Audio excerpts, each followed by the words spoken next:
And what I think you and I need to understand is sin is not just the breaking of an abstract law, it is the violation of a person, the person of God. And unless we understand that, we will never see it in its personal relationship to God himself. So that when God gives the law, it is not as though he's looking to see who's going to be good in relation to the law and who's going to be bad in relation to the law, but who is going to recognize God for who he is and who isn't. And the lust of the flesh is the plundering, really, of that which is sacred and rendering it commonplace. And the principle of the lust of the flesh is basically the violation of God's law, mandated for the body, as it were. And so principally I say to you, the lust of the flesh is the violation of the person of God. The lust of the eyes is greed. It basically takes that which is material and defines it as essentially spiritual. I was having breakfast with a fine businessman this morning, and I remember what he was saying as a brand new Christian. I found it very intriguing the way he said it. He said, I've lived with guilt for a lot of time because somehow we are made to feel guilty because we make money.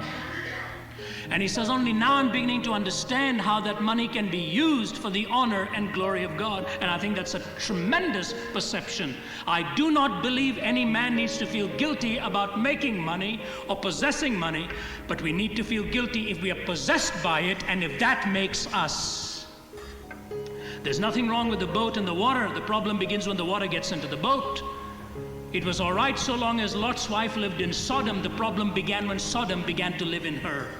And materialism is basically this, which says pursue greed for all you are worth and make material gains your ultimate pursuit.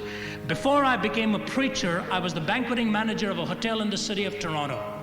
And every night I would see the lavish expenditure of money and celebration and food. 99 out of 100 times you'd never see anybody bow his head there and thank God for that food. It was almost a kind of a self-acclaimed recognition that I brought this by my own hands. And when you're locked into the business world, that immense pressure closes in. Make it big, make it big, make it big. Pursue till you climb up that ladder ultimately and become the all-powerful individual.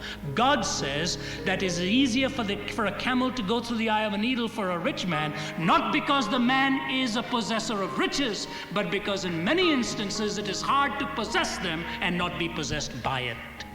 But thanks be to God, when the disciples looked at him and said, Jesus, if that is true, then who can enter into the kingdom of God? And Jesus said, with man it's impossible, but with God it isn't. He's even able to take the wealthy and get them to realize that this is a blessing. Let me not make it a curse. The lust of the eyes, the lust of the flesh, and lastly, the pride of life. The pride of life, which basically says, I am so self-sufficient that I really do not need God. I am so self-sufficient, I really do not need God. I think there's one illustration that captures all of these three.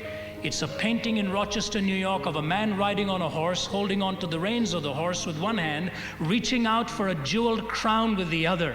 And he's not able to grab the crown. It is eluding him, even though the horse is riding as hard as he can ride it. Underneath the hooves of the horse, he's trampling underfoot men, women, and children, but he cannot hear their screams because his eye is on that crown.